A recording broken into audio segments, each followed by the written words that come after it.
Assalamualaikum warahmatullahi wabarakatuh. Perkenalkan, nama saya Tri Rahayu dengan nomor induk mahasiswa 2008 11007 kelas 5A dari jurusan Tadris Bahasa Indonesia Fakultas Ilmu Tarbiyah dan Keguruan YIN Syekh Nurjati Cirebon.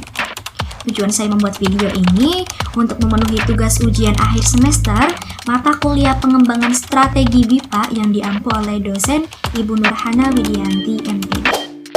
Yang pertama, alasan saya tertarik untuk mempelajari BIPA. Perlu diketahui teman-teman bahwa bahasa Indonesia telah dipelajari oleh sedikitnya 72 negara di dunia. Bahkan dalam perkembangannya, bahasa Indonesia telah menjadi pusat studi di beberapa universitas di dunia. Ini membuktikan bahwa Indonesia merupakan salah satu bahasa yang banyak diminati oleh orang asing. Dengan mempelajari BIPA ini, nantinya kita dapat mengajarkan bahasa Indonesia. Dan ini adalah kunci utama dalam membukakan pintu pengetahuan dan memahami kebudayaan Indonesia. Selain itu, hal yang membuat saya tertarik mempelajari BIPA, saya termotivasi dengan beberapa pertanyaan yang saya temui. Yaitu, apakah kita sebagai penutur asli bahasa Indonesia cukup percaya diri untuk menjelaskan tata bahasa Indonesia? Nah, itulah di antara tantangan yang harus dijawab oleh kita semua yang ingin menjadi penggiat BIPA. Dan pertanyaan ini cukup memotivasi saya dan akhirnya saya tertarik untuk mempelajari BIPA. Selain itu teman-teman, BIPA ini sebagai salah satu strategi diplomasi. BIPA juga berpotensi memunculkan bidang ilmu baru yang mungkin nantinya setara dengan pengajaran bahasa Inggris untuk orang asing, dan sebagai bidang baru akan memungkinkan tumbuhnya kajian-kajian baik penelitian maupun hasil pemikiran yang terkait dengan metode pengajaran BIPA, media pembelajaran BIPA, linguistik BIPA, kajian budaya, dan lain-lain sebagainya. Hal-hal yang perlu diperhatikan dalam mempelajari BIPA. Yang pertama, memperhatikan tujuan dan pembelajar BIPA. Pelajar BIPA yang telah memiliki bahasa pertama atau B1 ini dan memiliki latar belakang budaya yang berbeda merupakan salah satu karakteristiknya. Tujuan para pelajar BIPA untuk belajar bahasa Indonesia pun juga beragam. Ada beberapa pelajar yang hanya ingin mengerti percakapan praktis saja, misalnya 4 keterampilan berbahasa yaitu menyimak, membaca, menulis, dan berbicara. Untuk itu, langkah awal yang dapat diterapkan adalah dengan memperhatikan tujuan dan kebutuhan pembelajar BIPA. Ini nantinya akan berhubungan dengan pendekatan, metode, teknik, dan media yang digunakan dan akan diajarkan demi kelancaran proses pembelajaran. Yang kedua yaitu dengan memperhatikan karakteristik siswa. Misalnya dari segi kebudayaan. Di sini bahasa bukanlah satu-satunya yang dapat diajarkan dalam pengajaran BIPA. Budaya juga memiliki porsi penting dalam proses pengajarannya. Hal tersebut bertujuan untuk memudahkan para pelajar BIPA dalam memahami Indonesia, karena tadi bahwa bahasa dan budaya itu memiliki keterkaitan yang saling menguatkan. Ada beberapa aspek budaya yang dapat dimanfaatkan dalam materi ajar BIPA, yakni yang pertama bisa dijadikan sistem peralatan dan perlengkapan hidup. Yang kedua, sistem mata pencarian hidup. Yang ketiga, sistem. Yang keempat, bahasa. Dan yang kelima, kesenian. Dan yang keenam, sistem pengetahuan. Dan yang ketujuh, sistem religi. Berikutnya ada dari segi usia dan pekerjaan. Usia dan pekerjaan pelajar BIPA ini beragam. Jadi harus menjadi pusat perhatian dalam proses pengajaran BIPA karena perbedaan itu tentunya akan berdampak kepada materi, metode, teknik, media yang akan digunakan. Yang ketiga yaitu memperhatikan proporsi keterampilan berbahasa dan non-berbahasa. Perlu diketahui teman-teman bahwa BIPA ini adalah program pembelajaran keterampilan berbahasa Indonesia, yaitu ada berbicara, menulis, membaca, mendengarkan bagi penutur asing. Memperhatikan proporsi keterampilan berbahasa pada pembelajaran itu perlu agar pembelajaran dapat dirancang untuk pembelajar lebih banyak dan aktif pada keterampilan tersebut. Namun dari segi non-kebahasaan juga dapat disampaikan sebagai pengetahuan dan pemahaman.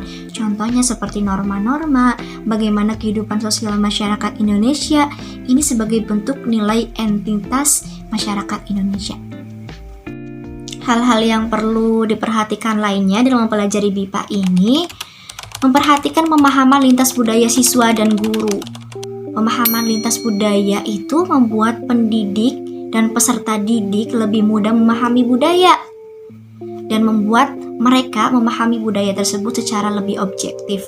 Melalui pembelajaran tentang budaya yang berbeda, hambatan tersebut akan terkikis dan memungkinkan pendidik dan peserta didik menciptakan relasi yang lebih akrab dan percakapan yang lebih baik, sehingga dalam proses pembelajaran akan berjalan juga dengan baik. Yang kelima, dengan menentukan metode yang tepat. Dalam proses pembelajaran, pemahaman yang baik harus dimunculkan ketika kita menyiapkan bahan-bahan ajar dalam pembelajaran BIPA ini. Dan dalam hal ini perlu diperhatikan bagaimana pengajar menentukan dan membuat model pembelajaran. Dalam konteks ini, model pembelajaran mendapat tempat yang signifikan dalam keberhasilan pembelajaran BIPA.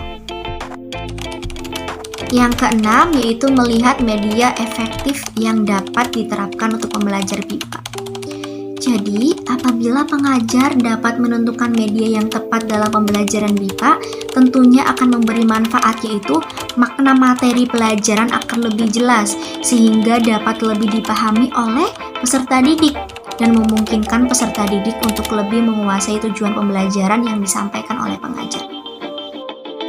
Berikutnya, yang ketujuh, dengan menentukan alat evaluasi pembelajaran yang tepat. Pemilihan alat evaluasi dalam pembelajaran BIPA ini mengukur sejauh mana keberhasilan kegiatan belajar mengajar yang diterapkan oleh guru.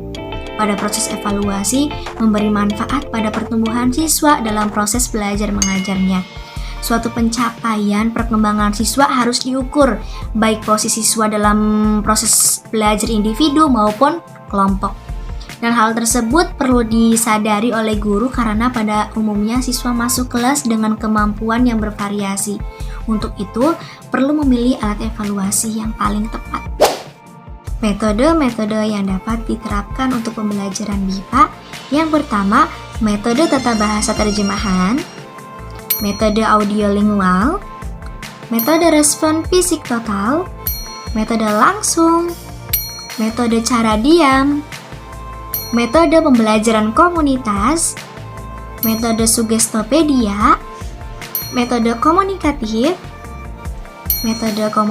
integratif, metode pembelajaran bahasa berbasis teks. Yang pertama, metode tata bahasa terjemahan. Tujuan utama metode ini adalah memungkinkan para pembelajar untuk mengeksplorasi kedalaman bahan bacaan dan membantu para pembelajar lebih memahami bahasa ibu mereka melalui analisis tata bahasa dan terjemahan bahasa sasaran. Yang kedua, metode audiolingual. Metode ini untuk memperkenalkan kosakata dan dialog baru dengan menggunakan gambar dan gerak. Selanjutnya, pengajar akan memberikan pelatihan tanya jawab dan menggunakan bahasa isyarat berupa ucapan dan gambar. Jadi sekaligus memberikan contoh dan latihan kepada pelajar supaya mempelajari lebih banyak kosakata dan penguasaan pola-pola kebahasaan. Yang ketiga ada metode respon fisik total. Metode ini yaitu metode pembelajaran bahasa yang digunakan untuk mengeksplor sejauh mana respon fisik yang diberikan siswa melalui instruksi-instruksi sederhana yang diberikan oleh pendidik terkait pembelajaran bahasa, yang dengan instruksi tersebut siswa dapat melakukan aksi atau aktivitas dalam proses pembelajaran bahasa. Metode yang keempat yaitu metode langsung. Metode langsung BIPA ini dilakukan dengan menggunakan bahasa Indonesia secara langsung selama proses mengajar. Jadi materi ini diberikan dalam bahasa Indonesia tanpa menggunakan bahasa pelajar. Dan yang kelima ada metode cara diam. Diam di sini adalah pengajar bahasa hanya sedikit berbicara dan memberikan ruang kepada siswa atau siswa untuk melakukan interpretasi kognitif terhadap topik pembelajaran bahasa yang disajikan oleh guru atau pengajar. Yang keenam itu ada metode pembelajaran komunitas. Metode ini, pelajar diharuskan untuk aktif dengan belajar berkelompok. Pelajar memiliki kebebasan membicarakan apapun yang ingin disampaikan dalam kelompok, sementara pengajar hanya berperan sebagai pemberi bantuan dan berada di luar kelompok. Metode yang ketujuh yaitu metode sugestopedia. Metode ini merupakan metode pembelajaran yang memberikan sugesti lewat lagu untuk merangsang imajinasi siswa. Yang kedelapan ada metode komunikatif. Komunikatif di sini yaitu untuk meningkatkan keterampilan siswa dalam berkomunikasi, menekankan pembinaan dan pengembangan kemampuan komunikatif siswa. Dan yang kesembilan ada metode komunikatif integratif. Di sini pembelajaran bahasa dengan menyajikan bahan ajar secara terpadu, yaitu dengan menyatukan dan menghubungkan dan mengaitkan bahan ajar sehingga tidak ada yang berdiri sendiri atau terpisah-pisah. Misalnya, mendengarkan diintegrasikan dengan berbicara dan menulis. Menulis diintegrasikan dengan berbicara dan membaca. Materi kebahasaan diintegrasikan dengan keterampilan berbahasa. Salah satu metode yang dapat diterapkan dalam kelas BIPA ini, saya mengambil contoh yaitu metode respon fisik total. Dalam proses pembelajaran bahasa dengan metode ini, para pengajar harus dapat berperan sebagai pengarah semua tingkah laku peserta didiknya. Kemampuan menyimak memegang peranan penting dalam kegiatan berbahasa ini. Oleh karena itu, kemampuan ini harus dikembangkan secara optimal, pemahaman dalam keterampilan berbicara serta mengingat. Yang dapat dilakukan yaitu pengajar memberi perintah kepada peserta didik, kemudian memperagakan bersama-sama. Dan yang kedua, peserta didik mendemonstrasikan perintah dalam pembelajaran BIPA. Dan yang ketiga, peserta didik belajar membaca dan menuliskan perintah. Yang keempat, peserta didik belajar memberi perintah. Dan keutamaan dari metode ini dapat disimpulkan bahwa metode respon fisik total merupakan sebuah metode yang berupa gerakan disertai daya ingat para peserta didik agar semua anggota tubuh secara aktif dapat merespon sebuah perintah bahasa yang dilakukan oleh pengajaran. Contohnya, pelajar memberi petunjuk berdiri. Para siswa itu berdiri dan misalnya yang kedua, instruksi yang kedua, tunjuk ke pintu. Para siswa menunjuk dan berjalan ke arah pintu. Sekian dari penjelasan saya tentang alasan ketertarikan mempelajari BIPA, hal-hal yang perlu diperhatikan dalam pelaksanaan pembelajaran BIPA, dan yang ketiga, metode-metode yang diterapkan dalam pembelajaran BIPA, dan yang keempat, salah satu contoh penerapan metode yang bisa dilakukan di dalam kelas. Apabila yang saya sampaikan ada yang keliru, saya memohon maaf yang sebesar-besarnya. Wassalamualaikum warahmatullahi wabarakatuh. Terima kasih.